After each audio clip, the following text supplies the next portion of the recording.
My name is Elena Brooks. I'm 32 years old. Last week, my father pointed toward my bedroom door and said flatly, "Pack your things and move out. Elena, your brother Marcus and his wife need the space." Marcus stood behind him, arms crossed like he already owned the room. His wife, Chloe, rested a hand on her stomach and looked at me with thinly disguised contempt. "Honestly," she added, "it would be easier if you just left the house completely. You've been here long enough." My mother didn't say a word. She just stared at the floor. That was the moment I realized something I should have accepted years ago. In my own family, I was disposable. So I packed my bags and left without a fight. 2 days later, Chloe called me in a panic. "It's not true, right?" she said, her voice shaking. "Please tell me you didn't send those papers."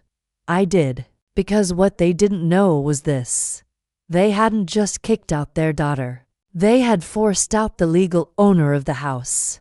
Growing up, the rules in our family were always the same. Marcus was the priority.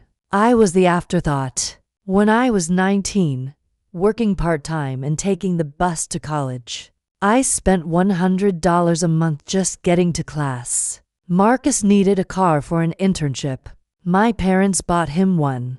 When it came to college funds, the difference was even clearer. Marcus had tens of thousands saved for him since birth. Mine barely existed. I stopped asking questions after a while. It didn't change anything. Even as adults, nothing shifted. Marcus lived at home rent-free into his late 20s. When I moved back after college, I was charged monthly rent. 7 years later, I'd paid over $50,000 to live in a house I thought belonged to my parents. I was wrong.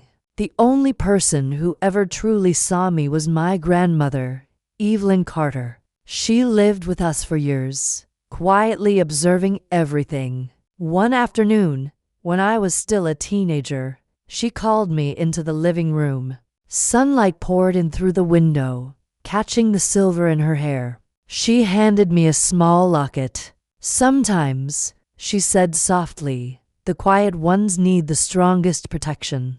I didn't understand what she meant at the time. Not until years later. On my 30th birthday, I received a letter from a law office.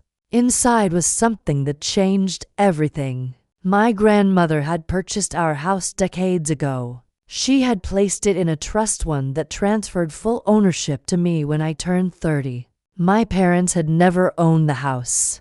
They were simply allowed to live in it, and they had no idea. There was more. In 2020, my parents had taken out a loan against the house, $85,000. They believed it was theirs to use. The money went to Marcus. There was no business, no return, nothing.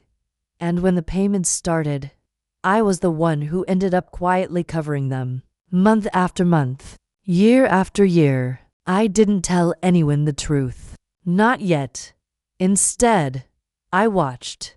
I paid the bills, fixed the repairs, maintained the house, all while being treated like I was the one who didn't belong.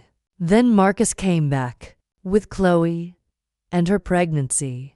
Within days, they decided they needed my room. Within a week, they decided they didn't need me at all. So they threw me out of my own house. That's when I stopped observing and started acting. A few days later, I discovered something worse.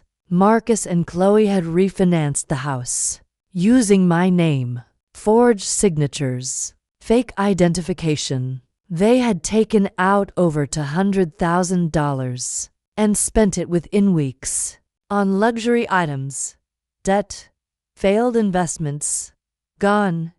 That's when I built my case. Every document, every transaction, every lie. I gathered everything, and when the time was right, I sent the letters. The truth unraveled fast. Legal notices, fraud investigations, eviction orders. My parents learned the house was never theirs. Marcus was exposed. Chloe's pregnancy? Fake. Everything they built their story on collapsed in a matter of days. When I finally returned to the house with my lawyer, everything felt different. Not because I had one, but because, for the first time, I wasn't invisible anymore. I gave my parents a choice. They could stay, but not as owners, as tenants, with rules, boundaries, accountability. And they agreed, because for the first time, the power had shifted.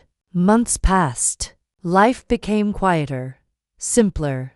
No shouting, no pretending, just distance and respect. On my grandmother's birthday, I visited her grave. I sat there in silence for a long time. "You knew," I said, and she did. She had seen everything long before I understood it myself, and she made sure I would never be erased.